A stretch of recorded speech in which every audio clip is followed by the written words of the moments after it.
Hello, everybody, and welcome to the Pies Nation podcast, where the pies are hot and the drinks are cold. Nicholas Sacco here, your host for another episode. We are at episode 25 of season 7, or episode 198, not far away from the big 200, if you're counting from the beginning. Home and away season is done. The finals are upon us. It does not get bigger than this in 2025. Adelaide, in Adelaide, Thursday nights. It's all to play for, and there's so much to unpack, which is what we'll do today ahead of our return to a qualifying final. We'll chat through our team predictions, key matchups, how we need to get past this impressive Crows outfit, and the intensity the contest will bring after the events of the last fortnight. Plus, we'll have a finals edition of SpeakPie, a very small one, but we'll go through the AFLW and VFLW results too from the weekend, and pretty much just focus in on what's to be a massive game in a few days' time. In the Backchat studio, it's Marcus Callahan, it's Jack Dugan. Boys, we were all, I think, really looking forward to getting to this point of the season at the halfway mark when we were flying and 10 points clear on top of the ladder. But there's a bit of anxiety in the air now, just knowing how much is at stake and potentially, Marcus, what the consequences will be if we don't win on Thursday. Nico, Jack, good to be with you. A strange week off, really. I think we have a top 4 that we were aiming for at the start of the season, of course. Top 2 got away from us, but just can't help but feel there's something lingering about this side that's creating a false sense of security, and I'm amped for Thursday night. I think a huge interesting aspect of this game is the lack of finals experience from the Crows compared to our Collingwood outfit. But if you consider where we were, come bye week, middle of the year, Jacko, and where we are now, we're still top 4 and we've still made finals, and we love that. But it's just got a different feeling about it. Yeah, such a weird mixture of emotions, Nico. I mean, frustrated, angry, but also optimistic under this Craig McRae banner that we've got going at the moment. You know, anything's possible. So you feel like if the boys can have a good week on the park and have had a good fortnight on the park, that, as I said, anything's possible to go over there and get a win against the Crows. But you're also sitting here also ruining our missed opportunities, hoping that this game would be, of course, at the MCG against 4th or 3rd position. Not to be. So we have to live with what's in front of us. And who knows, Adelaide Oval to have been a happy hunting ground for us over the last 10 matches or so. Didn't quite get the job done last time against the Crows. But I also feel like all the pressure is on Adelaide for this game for mine. They're going to come in having claimed top spot, having got the home final. All the pressure will be on them to win. I believe it's Tex's 300th or 350th game this weekend. They want to win. They want to do it for him as well. So it's the reason why I'm optimistic about this is it kind of feels like it's a bit of a free hit for us in some regards. Yes, we've let it slip. Yes, in terms of a top spot, in terms of getting a home qualifying final for us. But at this stage, it feels like, although if we lose, the pressure will be on us, and it will be making it even more harder for ourselves to go ahead and make a grand final and win this thing.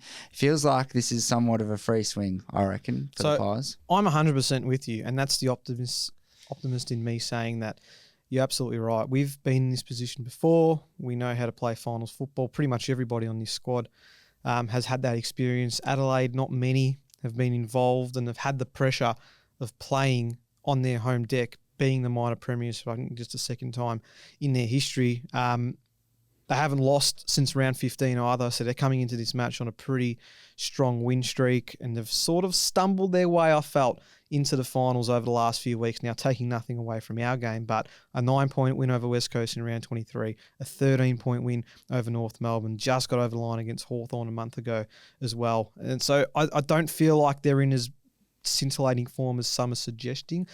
When you compare that to what we've gone through over the last 6 weeks, then it's pretty stark. But yes, I do feel like the Crows are gettable, and I think that's why so many Pies fans were stoked to hear or see how the final round of the season did play out, in which we do get to go up and play Adelaide instead of facing a Brisbane in Brisbane or a Geelong at the MCG. I do like the prospect of getting the Crows back, considering how close we were, as we said, only a few weeks ago. Do you share the same optimistic view here, Marcus? Or? You've just encouraged me to reflect for a moment, because we had some results go our way in the last 2 or 3 weeks. The Sydney game against Brisbane, where the Swans managed to pip them by 2 points, was huge. And then obviously I think it was the Port Gold Coast game where we're all cheering as hard as we possibly could to see Ken Hinckley's final match end in a win, which it did too. So I guess what I'm trying to say is what adds to the strange mixture of emotions is that I don't even know if we should be top 4, albeit some other results going our way. But there's no doubt about it. The underdog vibe sits with the Pies playing away, and both teams come in with a relatively full bill of health. I think that's another really interesting aspect to this match, and pretty similar personnel to what we saw transpire only a few weeks ago when we went down by 3 points. Just checked the bomb, and it looks like it's going to be a dry fixture. So I think that's another really important factor, given we had a wet deck, Nico. But we've just got to go up there with the same attitude and just it's a new season, reset, and just hope to God we get the job done. Yeah, for sure. As well as, we bring up the fact that we wanted to finish top 4, Nico. We want the double chance, and you want the ability that if you do lose to come back to Melbourne the following week. But I almost sit there wanting to play Adelaide in Adelaide over playing a Brisbane up in Brisbane, or over playing a Hawthorn even again at the MCG, knowing what they did to us only recently. So yes, the top 4 and stuff was important, and all the Collingwood supporters wanted that for the double chance. But I feel like we all would have much preferred to be in this position right now, having to travel up to Adelaide, which is, again, as Marcus just said, it adds to the strangeness of this situation, because to say that you want to go to the top spots home ground in Adelaide against a really fiery opposition crowd over potentially playing an elimination final at home against a Hawthorn or a Brisbane, or having to travel up to Brisbane where we won by 50 points earlier on the year. It's a weird time to be a Collingwood supporter, but as Marcus says, I think we have to forget what's happened in the last 6 weeks. We've just got to park it. This is a completely new season. We've got a great opportunity now. Yes, we haven't given ourselves the best foot forward over the last 6 weeks, but we've got a great opportunity now to go ahead and be where I think we deserve to be based on the year that we've had, and that's in a home prelim final at the MCG. So if we can get the job done here, then massive tick, and all of a sudden we're back where we're supposed to be anyway. Well, that is the plan. That is certainly the plan. Jacko and I will be in Adelaide on Thursday, and boy, it's going to be hostile, but I can't wait. It's going to be so exciting just to be involved, because anything can happen, man, and that's what I'm excited about the most. All right, let's look at our team in a bit more detail. Now, we're recording this on a Monday, as we usually do. There's a big Tuesday training session coming up, so there might be more answers by the time this pod comes out. But regardless, what we do know, of course, is Jeremy Howe will miss with that 2 to 3 week groin injury. Not sure what we can expect. I'd rather park the discussion for him in terms of when he comes back to this side, depending on the result on Thursday night. What I do want to know from you, gents, is what we do about replacing him. Now, I think there's a vast array of options, which is great, because it does highlight, as Marcus said, that we've got a decent bill of health coming into this game in terms of depth. Unfortunately, the backline is not one of our strong suits here. So I have not seen Charlie Dean's name mentioned once over the last couple of weeks about a prospect of coming back into this team. From all reports, a really poor showing in the wildcard final against Williamstown in the VFL. Hence, I don't think he's up for consideration in this instance. Will Parker has been a big name that's been talked about. Arguably shouldn't have even been dropped in the Melbourne game in the first place. He was an emergency, of course, for the D's clash, but played some really good football. Was a bright spark for us at times in that Adelaide clash, and you feel like can come in and play a role. If you look at some height, there's Mason Cox come in, and then we switch some magnets around potentially to try and combat a few things, because we'd also have to look at how that works at the other end of the ground with the likes of Markeen and Josh Worrell, who are in terrific form for the Crows as intercept defenders. There are so many options we could go towards. But as of right now, boys, where would you lean if you were on the selection panel? Again, I feel like the weather's huge in this consideration. To me, Das, Billy Frampton and Maynard will probably play as the taller mix of defenders, and it worked to an extent, I guess, when we played the Crows recently, because they're big guys, even though they smashed us in the contested marks department and that sort of thing. They were enough to get the job done on a greasy deck, but if it's dry and the supply is good from the Adelaide midfield, and I imagine they will want to put speed on the ball, I really do get a bit nervous about having those three competing against Tex, Riley Thilthorpe and Darcy Fogarty. So what I'm saying there is we've seen Dan McStay drift back at times over the last couple of months, particularly while Howie's had some injuries, and I got to say, I don't think it's really worked. No. Darcy Cameron's been the guy that has just gone behind the ball and provided that extra tall. I mean, he's a ruckman come spare defender in some regard, and it's worked to good effect. But what I saw from Dan McStay, there was some howlers in that Melbourne game, gents, but I feel like he's a bit confused in his role when he's constantly being asked to go forward, go back in the ruck. Like at the end of the day, he's a forward and a pinch hit ruckman. He's not a utility around the ground like a Mark Blixarves or something like that. He's not that flexible. So I'd love to start the discussion there because I think that really is crucial in trying to tame this three-headed monster. Yeah, for sure. I think Marcus has nailed it with the weather, Nico. I think many of us expect to go up there next on Thursday night and probably see a similar contest. But if the game, there's speed on the ball, as Marcus said, it's getting in there and it's getting in there quick, look out. So I agree with him. I don't feel like Dan McStay should go anywhere near the back line because it didn't work against Hawthorn. It didn't work at time against Melbourne, and it didn't work. And there was another few games where I've forgotten about. I reckon he spent a bit of time back there against Richmond as well, and it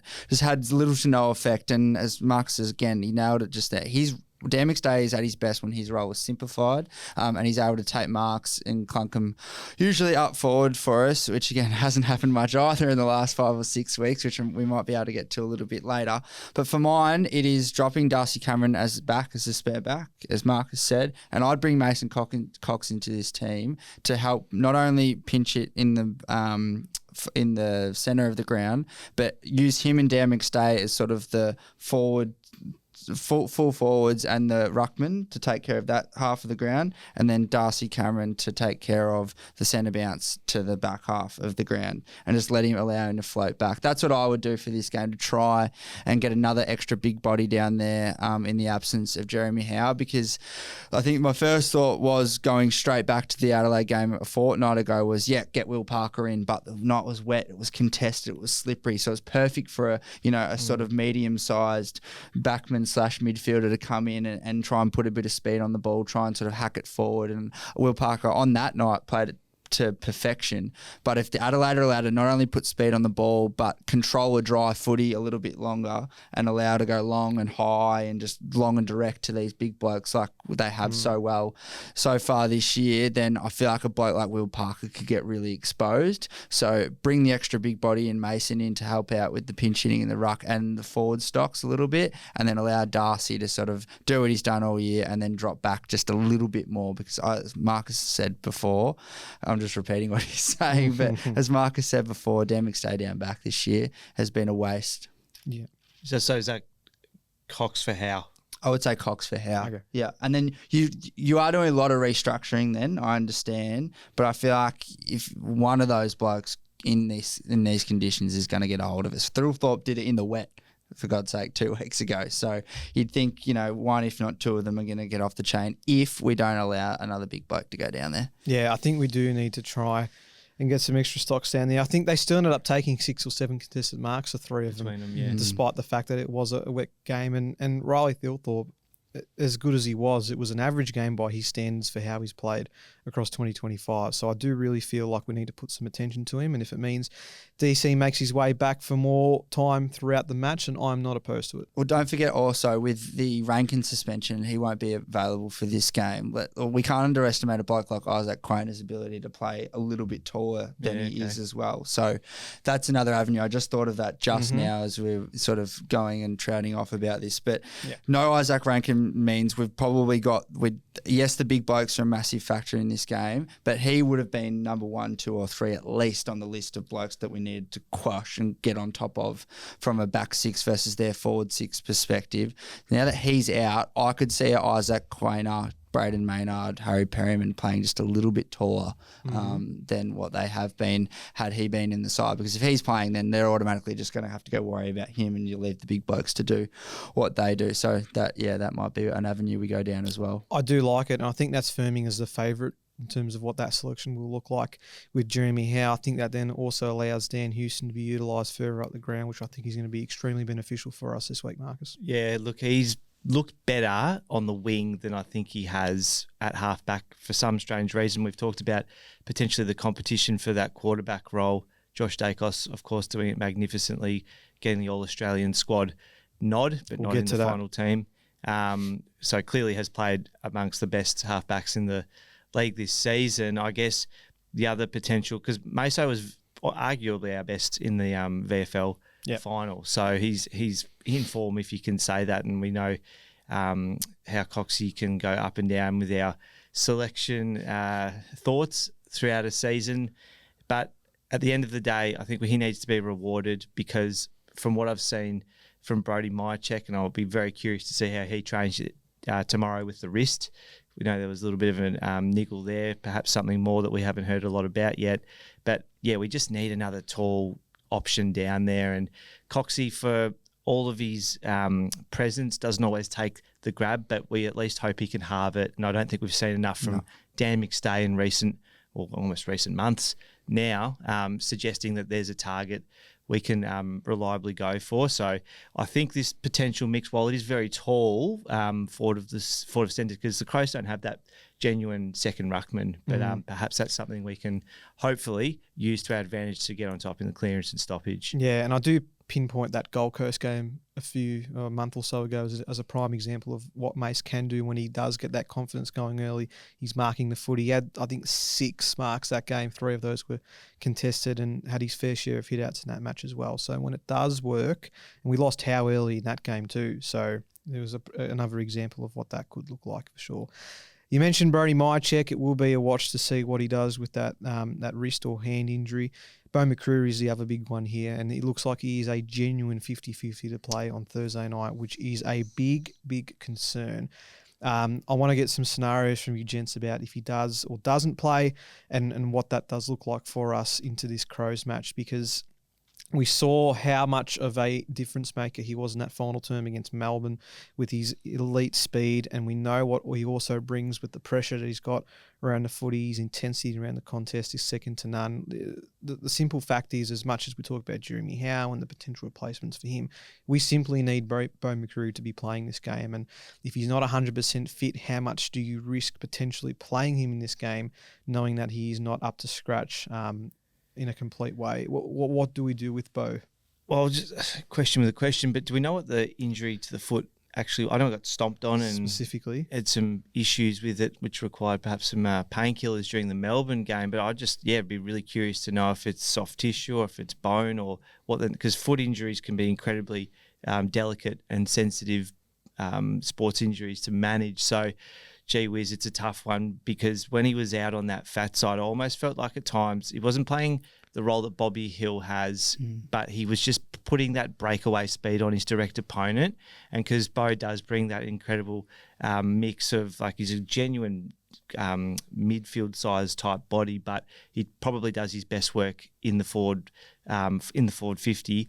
And so to have that link up guy there who can create something out of nothing and just, again, that forward 50 pressure, I almost think you have to, Nico, because when he was missing, when Howie was missing and Bobby was missing in recent weeks, my God, we looked slow, we looked lethargic, we looked predictable, and Bo is that type of operator that just gives you that instinct and that aggression that come finals time is absolutely mandatory. And if someone like a Bobby Hill who has that X factor isn't going to be there, I think it is guys like Geordie DeGoey and Bo McCreary who can just turn the momentum of a game on a dime. Yeah, couldn't agree more, Nico. He's a pace away from the contest, as we saw in that Melbourne game, especially late. And he's not a terrible kick either, it's got to be said. His kicks are usually penetrating, usually going to dangerous spots, coupled with the fact that he is a quintessential pressure finals player. There's no doubt about it. It's what he's based his game off up until this point in his career. So he is going to be so vital for us come, this Thursday night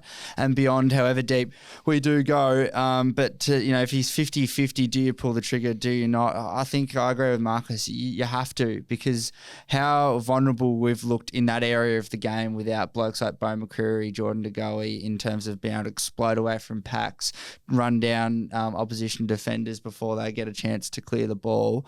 I think you've just got to take the risk. And, there was an element of risk in that Melbourne game even, because when he came off, we were sort of right in front of me, and I thought the way he was running off, I thought, here we go, he's just ripped his hamstring hamstring off again. Yeah, I think too, yeah. I might have even messaged you boys and said, oh, no, It's over. He's done a hammy again. It's all over. But was able to get himself right, get back on. I get, there's certain other factors like adrenaline and whatever they were able to give him in game to get him back out there, of course. And that becomes worse after you recover and all the rest of it. But, if it's that sort of injury where, he can come on and have the impact that he did in the fourth quarter of that game, if he can give us a half of that on Thursday night, what that could mean for us. And then if we're able to find a way to win, gets a week off, go up to a prelim, he can have, a week off the track, rest up, big prelim at the MCG, look for a grand final. I know that's optimistic thinking, Nico, but yeah, I feel like at this stage, with the way we're going, I feel like if we're playing better footy, I feel like we're going, just travelling a little bit better, you'd be happy to say, just have a rest, we'll save you until, an elimination final or a prelim. But the fact that how important he is even half fit in this against side. the Ds. Exactly. Against Melbourne of all teams. In Melbourne, and we're going over to the best team in the comp on their home deck. Yeah, I'd almost take a 25% fit over McCreary at this stage. At the end of the day, he's the type of guy who just needs a 10, 15-minute patch in a game and maybe one or two other moments to really inject himself. He's an impact player. And because Bobby Hill's missing that forward line, of course, we expect will play more midfield minutes.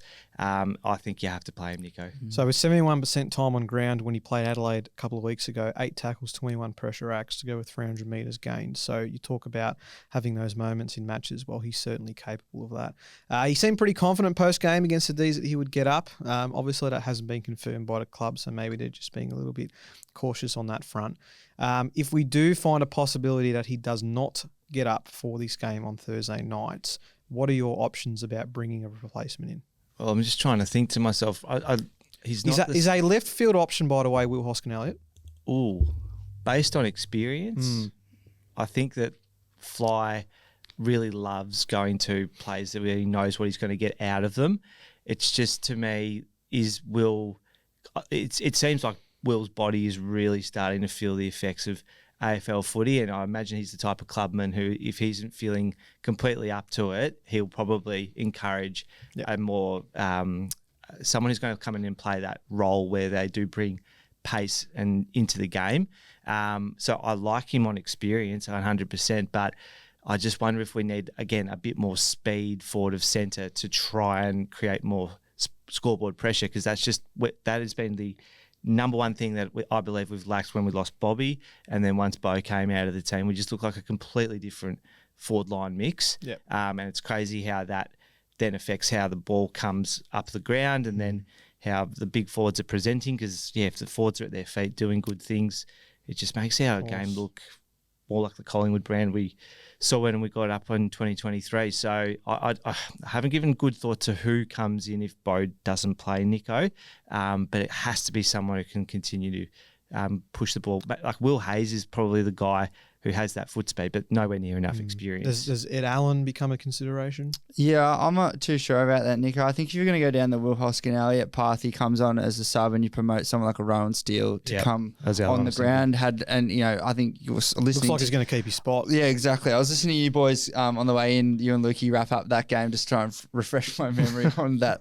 It was a great night in the end, but gee, it was horrid for a lot of it. But his ability to come on, late in the game, most people on the ground are tired and whatnot, but 7 disposals, 100% disposal efficiency, got out 50s. The back a lot of inside 50s. My check for a score, which is what we're talking about, right? With Bo McCreary, it's slightly different in terms of we don't expect him to burst away from packs or chase down their defenders, but his ability to get out the back on those transition plays and be our last kick inside 50 was super effective just in that last quarter. So if you're going to go down the Hoskin-Elliott route, I would Hoskin-Elliott sub, because of that experience that Marcus talks about, invaluable in finals times. You get in a close situation like we did against Adelaide a fortnight ago, and you got someone like Wilbur coming into that team, knowing that anytime he gets the ball anywhere near our forward line, that it's in safe hands, that's worth its weight in gold. So that's the way I'd be going. Or in terms of trying to find a like-for-like replacement for Bo McCreary itself, why not bring in an Oleg Markov? He's got the pace. He's played up forward a little bit. I know it's not ideal,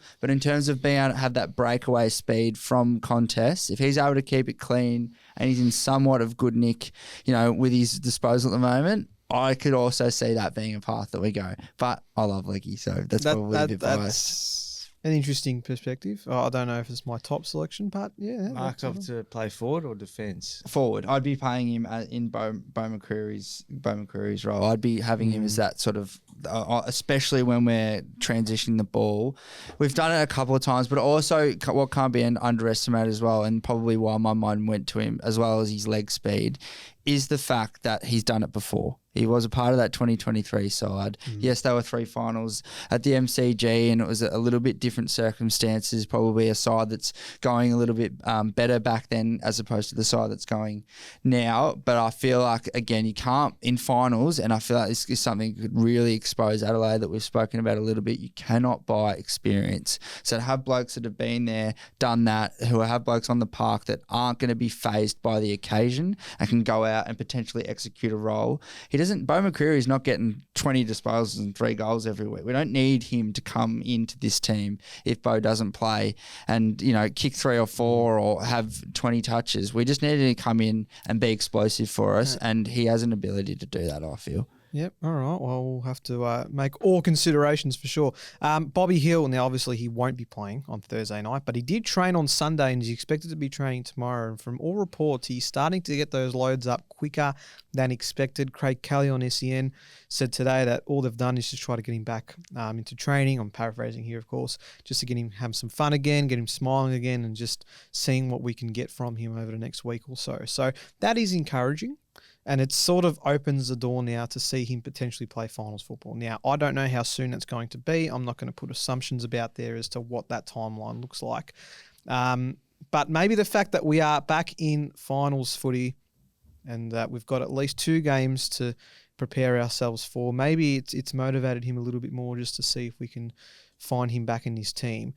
Are you in any way hesitant of playing Bobby if he's somewhat match fit in this final series, considering that he's only played 1 game since about July? Yeah, extremely hesitant personally. I know the name speaks for itself, and we've loved him so much given his extreme story that was full of celebration and individual accolades in 2023. But I think that regardless of what's happened in his personal life over the course of this season, which has obviously been documented in the media, there needs to be a level of respect shown to the playing group. They've done all the right things, that have shown up regardless of how we're going. And I would love to have him out there more than anyone. Like, I absolutely love what he's brought to the club in terms of his capabilities and the X factor. And I actually think having that small forward is almost integral to winning a flag. Like, so many great teams have that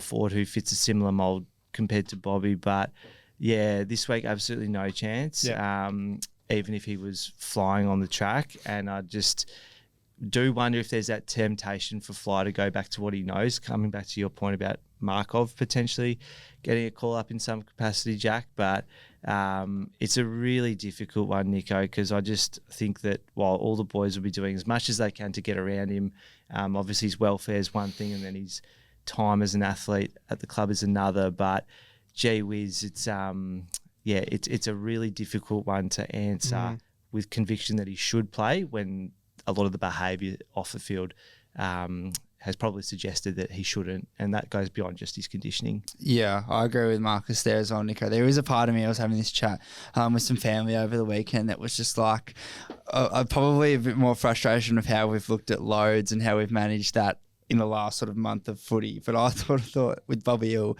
he's a naturally gifted enough footballer as it is. Forget about loads. Just get him in the side, finals. Who knows what he could do? But as Marcus said, there's more to play. There's more at play than I think just his loads and just his talent. There's obviously where he's at personally in terms of at a mental fitness side of things, if you want to call it that, mental health, and how he's travelling with that, which is obviously he's going through a really important phase at the moment. So that's got to probably hold more weight than anything. So yeah, look, it's pleasing to see him back. It's pleasing to see him back at the club. Pleasing to see him putting in the yards and doing the best that he can with the situation that he's currently faced with.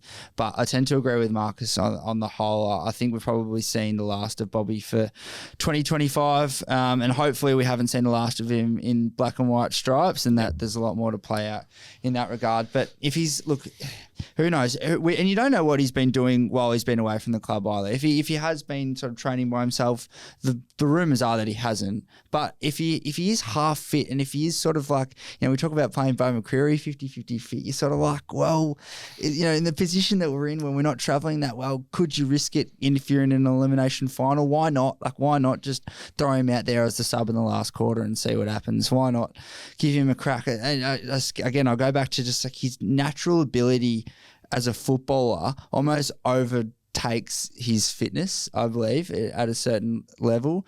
And he's a sort of player that, again, he doesn't need to come out and have a grand final performance every time he steps onto the field. He can just have this little 5-minute to 10-minute burst, cause a bit of headaches, take Jamie Elliott's 2 blokes that he's been trying to, take marks over the last few weeks away from him, open up Shooter a little bit more. Who knows? Oleg Markov, as he breaks away from the pack, Nico, might get on the end of a few. All right. So, I don't know. It's just one of those ones. But I think if, with my sensible hat on, I think we've probably seen him for the last time this year. So hypothetically, if he trains flawlessly for the next 10 days, we lose on Thursday night, play Hawthorn on a Friday night, semi-final, knockout, yes or no, you play him? No.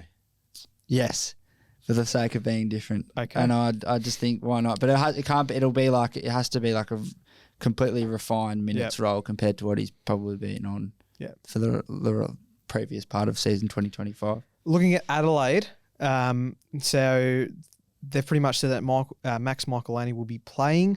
He had a hamstring injury that he was dealing with, but he's back. Luke Pedler's also available for selection. The big one for them is Josh Rochelle, about whether he actually comes back into this side or not, because he's a like-for-like in some way, shape or form, I guess, the replacement for Isaac Rankin. Now, I think that if they do play Rochelle, then I don't think that he's playing 100%. Which would be an advantage for us in that sense. It seems like he's a week away, so it wouldn't surprise me if the Crows didn't pull the trigger, because they don't need to. They don't need to be playing Rochelle this week. As much as I'm sure it would help the team overall, it's not necessary in my opinion. Brodie Smith was the sub. There's some talk about whether he stays in the side. Jordan Butts is on the outer. He was in the sandful last week. Braden Cook's been talked about. Sid Draper's currently in the team, but he might be made way for Michaelani or Pedler, depending on what they do. So I'll be curious about what they decide to go for. I don't think they've got as many decisions to make as Collingwood do. But I just touched on them before, boys, about how they haven't been in riveting form coming into this final series, particularly what they've produced over the last 3 weeks. You could argue they could have dropped the game against us, just got over the line against West Coast and North Melbourne, and yes, maybe they were just sort of saving themselves for a final of this stature. But the pressure is on them, in my opinion. And what does that do when you put it on those players, many of which haven't been involved in a final or in a situation like Thursday night will produce? What do we make of what Adelaide are going to bring to the table? Will the crowd being on their side play a role, which I'm sure it will? Are there other factors that you think we need to try and shut down from an Adelaide perspective that are going to give us the best chance of winning? The Tex 300th thing, I didn't actually realise that was happening as well. It's a real pressure cooker environment for a side when you've got the whole city basically looking at you and the build-up of the week. I think it's just going to be a really mentally tough game to come into, despite all of that desire to play their first finals campaign in God knows how long. And I just really feel like if there's any sort of edge we're going to have, it's a psychological one.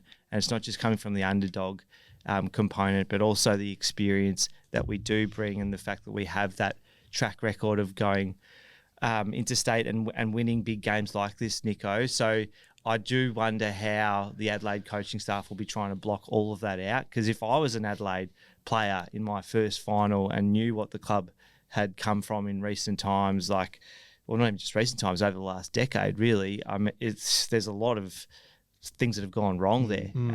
So how do they counter that against a side who, along with, I think, Geelong and Brizzy, would probably be one of the more experienced finals teams in recent years.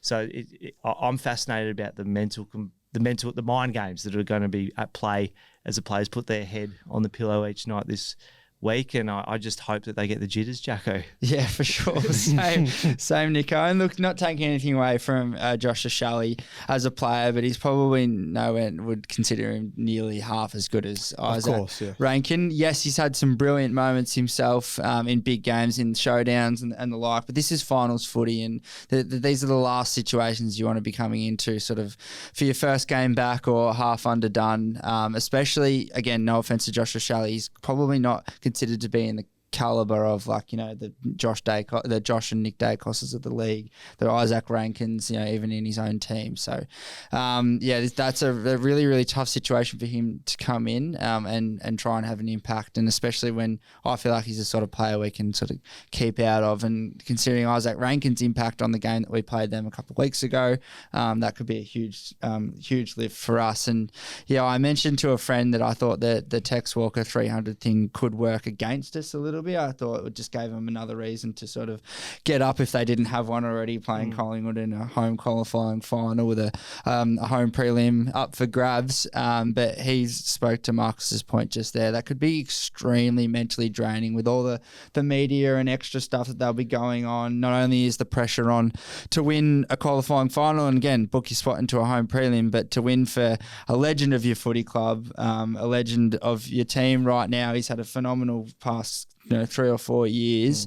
And, if they had, in a situation where the game's teetering a bit and all that pressure can do funny things in finals, especially if we have an ability to be on and have our pressure up and be playing the way that we want to play. And that's where that experience is going to come. And I have a great sense of calmness as a supporter going to this game, knowing that a lot of the blokes on the park, not only have they won close finals, but they've had a lot of experience in finals. You can speak about the Steels and the Pendles of the world. Yeah, they've got that as well. They've got, Taylor Walker's a primary example. I feel like there's a couple of others that I'm missing. Brody Smith might come as the sub, but has played in a grand final before. All these type of players, both sides have that, but it's the middle tier players, Nico. It's the 25 to 30-year-olds. It's the Josh and Nick Dacos's. It's the Billy Frandons that, even though he didn't play in a lot of 23, he played in the grand final, was still able to get it. It's Dan McStay, who's played in big finals for both Brisbane and Collingwood. Brody Mychek, Jamie Elliott. Again, I'm probably mentioning again more senior figures, but all these guys, Bo McCreary, should he play and come into this side, all these guys that get to play in front of 100,000 strong Collingwood crowds, 80,000 week in, week out during the home and away season. So they know what that feeling's like. There's a lot of players, as Marcus said, that'll be going to sleep on Wednesday night playing for Adelaide, not knowing what they're going to walk into and not knowing what they're doing. And if we're able to come into this game hot, firing, tackle pressure up, they're going to be like deer in headlights, and they might be there for the taking. So yeah, big things to come. Or we could be sitting here next Monday going, gee, the Adelaide side, they were young and raring to go, and they absolutely took us to the cleaners. But who knows? God, that first quarter is going to be fascinating considering what we saw a few weeks ago. On the Tex 300th part, I'm sure you boys remember our 2019 qualifying final. It was Scott Pendlebury's 300th game that night as well. Different circumstances, as we know. But you do wonder if that played any part into how that result panned out. Obviously, us going on to get an important win. No? Oh, maybe. I think, probably different. I feel like Adelaide's just got that stain of 2017 and what's happened post that year for their football club, and to a lot of people that, were a part of that and a big part of that club, and now who are no longer there, and the residual effects on the people that are still there, such as Tex Walker. So this is a big moment for not just individuals, but I think it's a massive moment for their football club. Adelaide and South Australia, they're a proud footy state, and they will feel every bit of emotion and noise that comes from their fans, and even the surrounding Port Adelaide fans that'll no doubt be ripping into them like Carlton and Essendon supporters would be ripping into us on the other end of it. And this is not a situation that they've been faced with as a footy club, as a footy state, even for quite a while. So yeah, big pressure on the Crows to this, and that's why I go back to my point earlier in the pod. That's why I feel like there's an element of this game that feels like a free hit for us. It just feels like we could go over there and pinch it. All of a sudden, we're in a prelim final at home, and how good's that? I feel like the pressure's not going to be on us to win so much as it is for them. I'm just looking through. I think so. Only 2 players from that Adelaide grand final team still play or were in the latest team last week. Laird? So Laird and Walker. Did were the Smith not others. play in that grand final? No, I don't see Smith's name here. been Rory around. Atkins was on this team as well, and he's retired this year, but he was Yeah. at Port Adelaide. So, 2017, which was unbelievably 8 years ago. But yes, you're right. Hopefully that does work in our favour.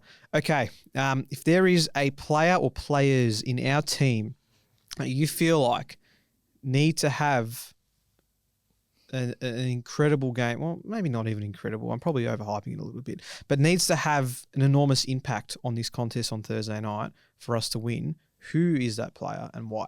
Oof. I'm going to say Darcy Moore. And it's been well documented in recent times how differently Darce has looked without Jeremy Howe there by his side in that defensive unit. So he is going to have to take whatever has been said to him from Craig McRae and the defensive coaching unit and whoever else has had some stern words with him about his performances. We've talked about his lack of accountability and assisting some of the more junior defenders when they've come into this side throughout the year, Nico. So he is going to have to lead from the front like there is no tomorrow and make sure that he's accountable for his man, but then also able to peel off and know when to go. And like there's been a few moments in the recent months where he has just gone and hit these ridiculous kicks that are reminiscent of his All-Australian year where, again, it creates that forward territory quickly and guys like Bo McCreary and Bobby Hill can just get on the end of it and just make it up as you go and kick a goal that way. So I think that he's going to obviously have to play on his defender first and there's going to be a need to cover, but just pick your moment, Das, and know when the game needs you to just go through the corridor and just torp it 70 metres. Not every single time, of course, but just give us that flair that we desperately need at times, particularly when we're looking stagnant with our ball transition. So Darcy Moore for mine. Yeah, 100% agree with Marcus and Nico. I'm going to go the other end of the ground, the other bookend. I'm going to go Dan McStay. I think we haven't had enough output out of him over the last 6 to, however long weeks that he's been in this team. Obviously, I've got the feel for the bloke because his role hasn't exactly been, single lane on the tram tracks as he's used to, but I still feel like when he has the opportunity, a la this game against Adelaide a fortnight ago, that we just haven't got enough out of him. We haven't got enough presence for him. He hasn't made the opposition backline nervous at all and hasn't made them defend a lot of the time. And we know how important the big blokes are at all stages of the year, but especially in finals. And he doesn't need to go ahead and kick 8 and have a record-breaking amount of contested marks, but I want to see his presence felt at stages throughout this game when we need it, when we need a big mark going forward, when we need someone to fly to contest and just bring the ball down in a 3-on-2 or a 2-on-4 that we so often get ourselves in, and we just see blokes like Dan McStay, Brody Myercheck sitting there trying to WWE wrestle their opponents away from the ball, and it just hasn't worked. So I want to see him leading up to the footy. I want to see him hopefully clunking a few, but if nothing else, just bringing the ball to ground and having a bit of presence around the place, both inside forward 50 and indeed up the ground. I like it. I'm staying in the same area. These are the games where it can be decided by moments. And if there's one man that knows those moments more than anybody else and that is yet to break apart a massive final that I'm hoping we get to see on Thursday, it's Jamie Elliott. I would love nothing more than for Jamie to come through. He hasn't kicked more than 2 goals in a final in his career, which I found out today.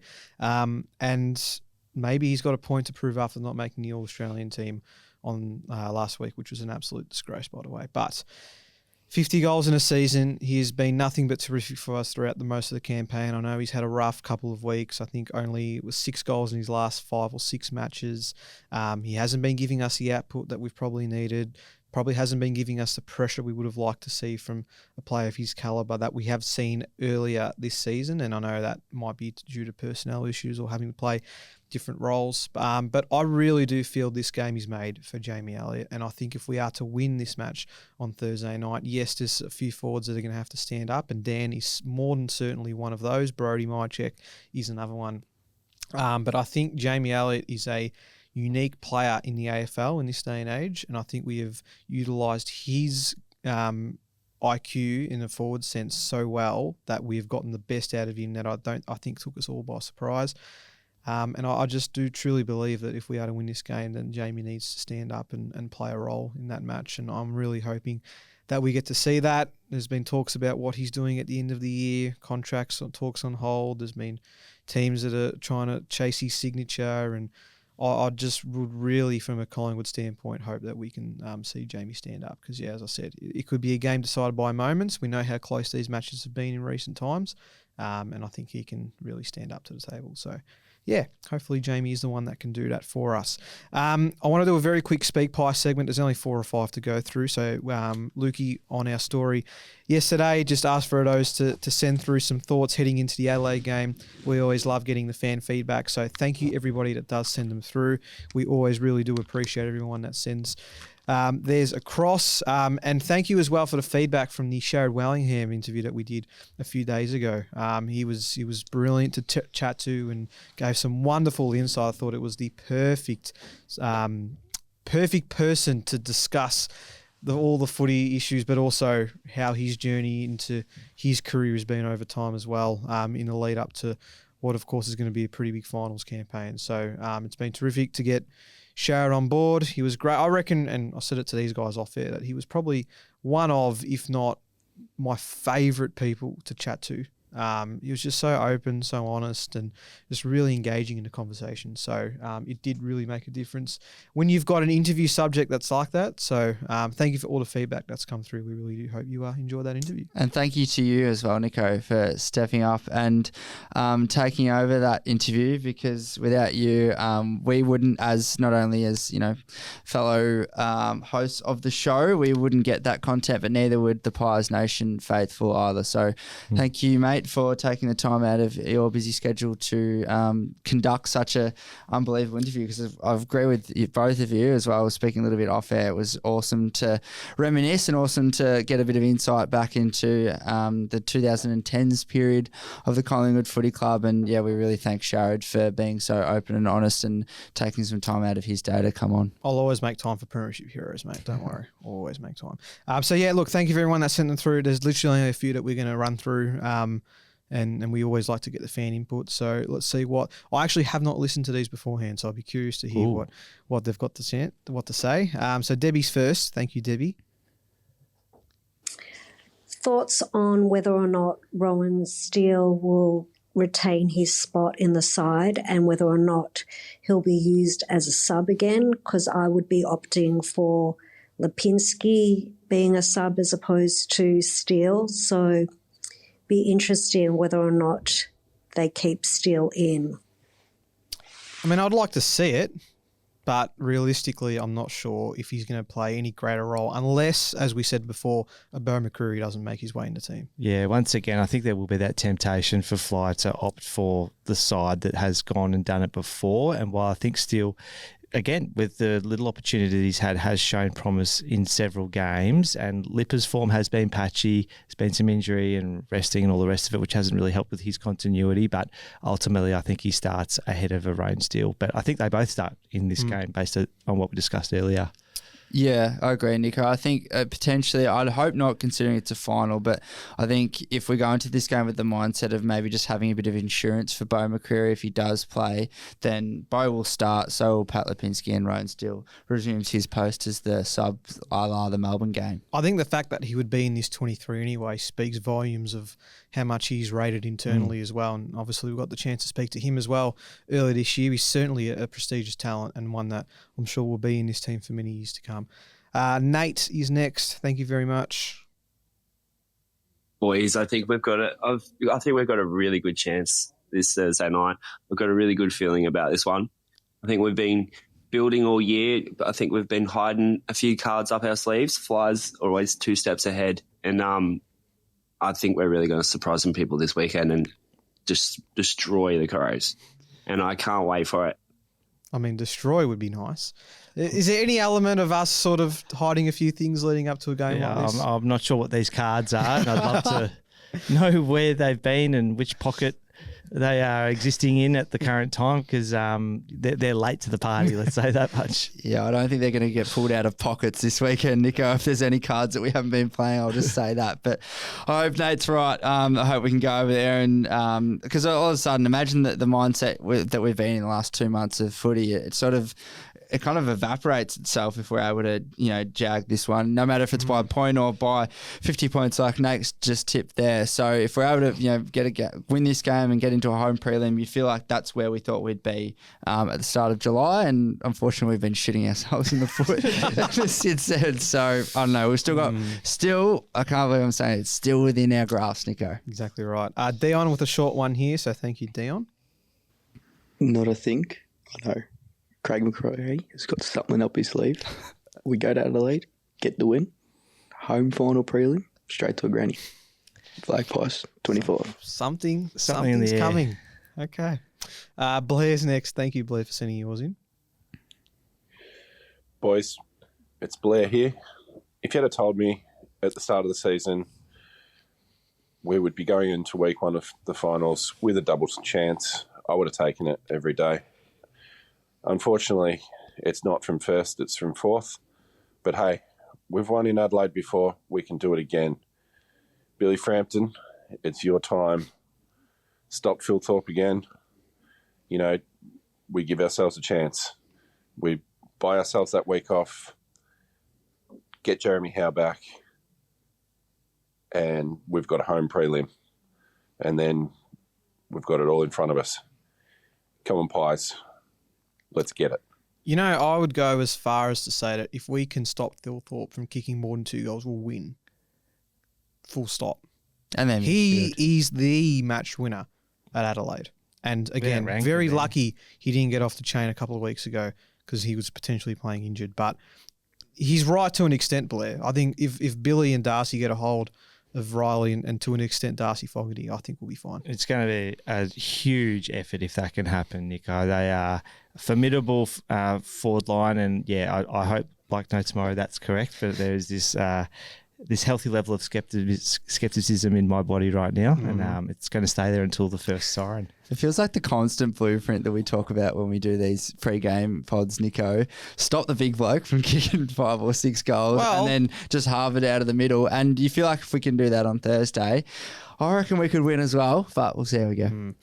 So Irvin sent one in, and we always like to finish with him anyway. So he will wrap us up with his thoughts. And thank you very much again, Irvin. Well, boys, September is upon us, and you know what that means.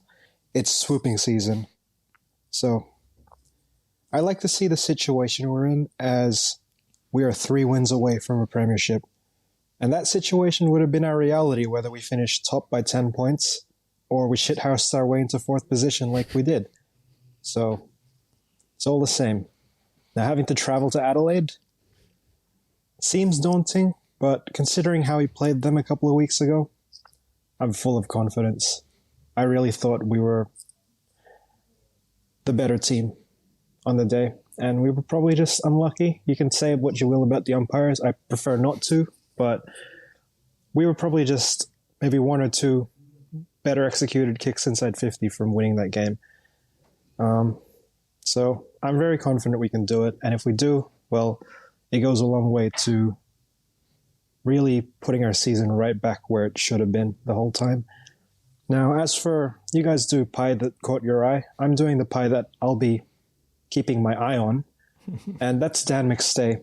He's had a rough couple of months. I mean, he's been thrown around forward line, back line, ruck, like second ruck. It's a bit difficult, but I thought he competed well against Melbourne. He got that late mark and kicked that goal, so hopefully he can lift for us in this September.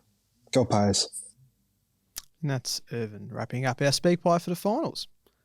Thank you, Irvin. He does a good job, Nico. Yes. Irvin somehow making me feel like we've got a chance in any situation that we're faced with.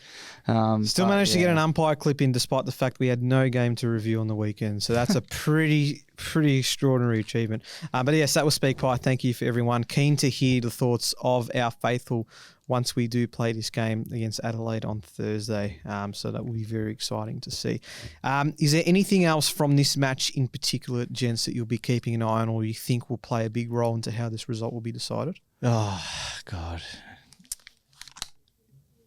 There's nothing hitting me in the face right now, Nico, but I think with a week of not watching football, I've just really disconnected from what's about to transpire and how fast my heart's going to beat in a few days' time. So, yeah, I'm not quite there yet, mate. I really feel like the Rankin story, the Tech story, the first final for the Crows is just all on them. And so it's more around that narrative that I hope the media in Adelaide build up only to the betterment of Collingwood, because if that was the story for our club this week, you could almost every news outlet under the sun would be reporting on who had a chicken sandwich at what time at the club, and just anything would have flown through those headlines, Nico. So I'm just as curious about the mental aspect of this game going into it, as I said earlier. Yeah, as you said, Nico, I think the first 10 minutes of this game is going to be so fascinating. Not just from it'll be the first final of 2025 and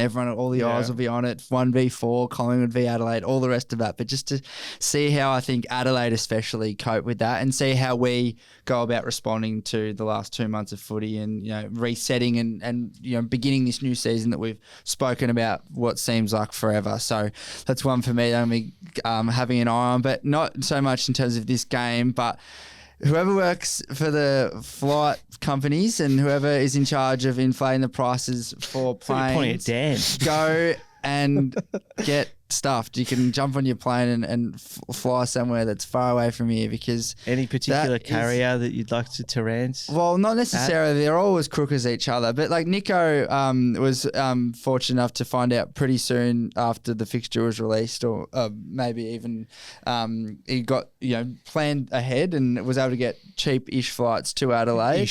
Ish flights, exactly. Ish. It was still ish. And I had checked half an hour after Nico made me aware of this, of getting flights over. Yes. And it gone up by about $100. I was like, oh, that's not too bad. Still plenty of time. By lunchtime that day, it was $1,000 to get to Adelaide, just one way. I think it was either to get home or get there. That is absurd. The biggest load of crap of all time, considering you can fly there at the same time the following week for about $80. So whoever's in charge of that, I'll say this before on this pod and I'll say it again, go to bed with a mirror and wake up to yourself, because it's just not on. And it is the reason why I'll be driving bloody 8 hours there and 8 hours back on my Pat Malone, because I'm not going to fork out $1,000 to go to a place that's literally probably not even half the size of Flinders Street, and I could walk it in an hour. Look, I love Adelaide and I love the Adelaide Oval, and that's the reason why I'm going. But that really is crook what they do with the flights, and yes. I genuinely think whether it's the AFL or who the powers that be, they just need to do better for that, because it's just not on. I know everything's about making money and stuff like that, but when it's that much of a difference, they did it in 2022, for the prelim there as well. I think probably a very similar distance from Melbourne to Sydney, and to hike the prices up from $100 one way to $1,000. Yeah, there's no justification in that, even if it is a money making exercise. Well said. Thank you. They've got the buses going, just in case anyone still needs a lift there. But yeah, you're right. The flights are absurd. And it is unfortunate. And hopefully it is the last time we have to travel this year. So fingers crossed, we don't have to worry about any of those flights. All right. The last thing I like to do in a preview episode, which I've been fortunate to do for you boys many times, and I get to do it in studio, which is great. I want a margin and I want a headline. Friday headline. What will the story be? Pies by 4 points. Yeah, it's going to be close. And my headline is, Darcy Moore returns to form finally. Finally. Just finally on That'd be so good. Yeah. I think Pies by 14 points. Nico, I don't know where I'm pulling that number from, other than just from the clouds.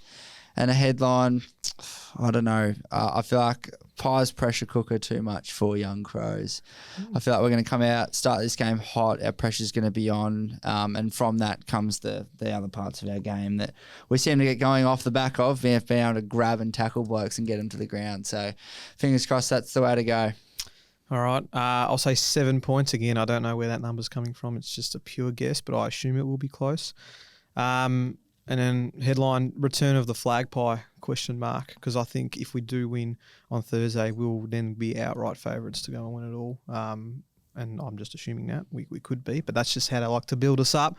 Getting a home prelim in the position we are would be absolutely outstanding. So let's hope we can do that. Very quickly want to mention briefly, we had VFLW and AFLW on the weekend. Both absolutely heartbreaking losses, unfortunately. The VFLW Grand Final against North, we were up for most parts. We were down in the first quarter, but made ourselves get back in front. It was scores level at halftime. We're up by 2 points at three-quarter time, and then we just fell short.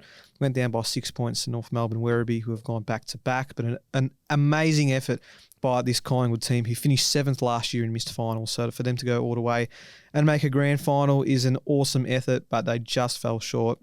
Shout out to Dominique Carbone, who was best on for the Bulldogs in last year's VFLW Grand Final, went across to Collingwood and still managed to find herself with 22 touches and 14 tackles. So she did everything that she could. But unfortunately for the Pies girls, they went down. And then in the AFLW, we lost to Melbourne by 4 points at Victoria Park.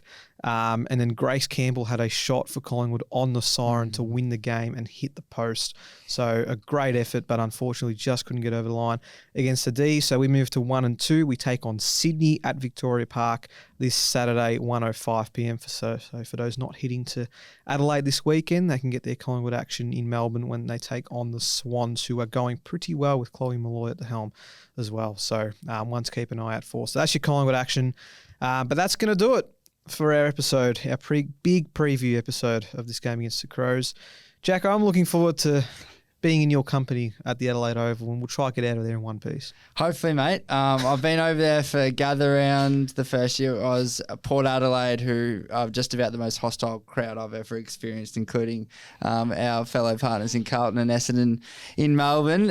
But, you know, on even just recently, a couple of weeks ago, it seems like the Crows, their faithful are pretty vocal and pretty fiery as well. So, looking forward to being in amongst it. It's a lovely place to go watch footy, the Adelaide Oval, and you know they're a big footy state, so being there, you know, although it does feel like us against them and et cetera, you know, you feel like the town's really buzzing when there's a big game of footy there. So looking forward to it, and yeah, fingers crossed the Adelaide Oval is quieter than what it would be have the Crows been up and about. Marcus, enjoy sitting on the pie and watching? I'll be screaming at my television, Nico, like many other Collingwood supporters around the country and around the globe, in fact. So let's just hope we get Jared and it might be Matt Hill and it could be Matt Hill and Mark Howard set up on the unless they get the big boys there, but you never know. Finals, yeah, no BT. That's all I'm happy about. I'm BT free this season. You are BT. You've done really well to avoid him at all costs. Happy. Oh, fantastic! For those that are heading to Adelaide, stay safe. Say good day if we're around. But we'll be back on Monday to review everything that took place. So until then, also just quickly, we are 3-0 against Adelaide in finals. So let's just keep that in mind. We are 3-0. 0-2 prelim, 0-8 elimination. Yes, 0-8 elimination. We beat them. And then 0-9 semi, the Jack Anthony. Of course. Goal after the siren. So they're the three that we've gotten over the top of them in. Yep. So let's hope we can continue that streak against the Crows as well. All right, until next week, I've been Nicholas Sacco. You've been listening to or watching the Pies Nation podcast. So the Pies are hot and the drinks are cold. Our show wouldn't be possible in 2025 without the ongoing support of the North Texas Devils. They're led by a great Collingwood man in Peter Wood. And just like the Pies have been here, the North Texas Devils have been thriving over in the US, just coming off a Central Regional Championship. And now they're looking to go all the way in the Nationals in Arizona later this year. The Devils are still looking to recruit new and established players for the season, so if any of our listeners or viewers are heading to the States over the next couple of months, are keen to get their Aussie rules fixed, the North Texas Devils are the team for you.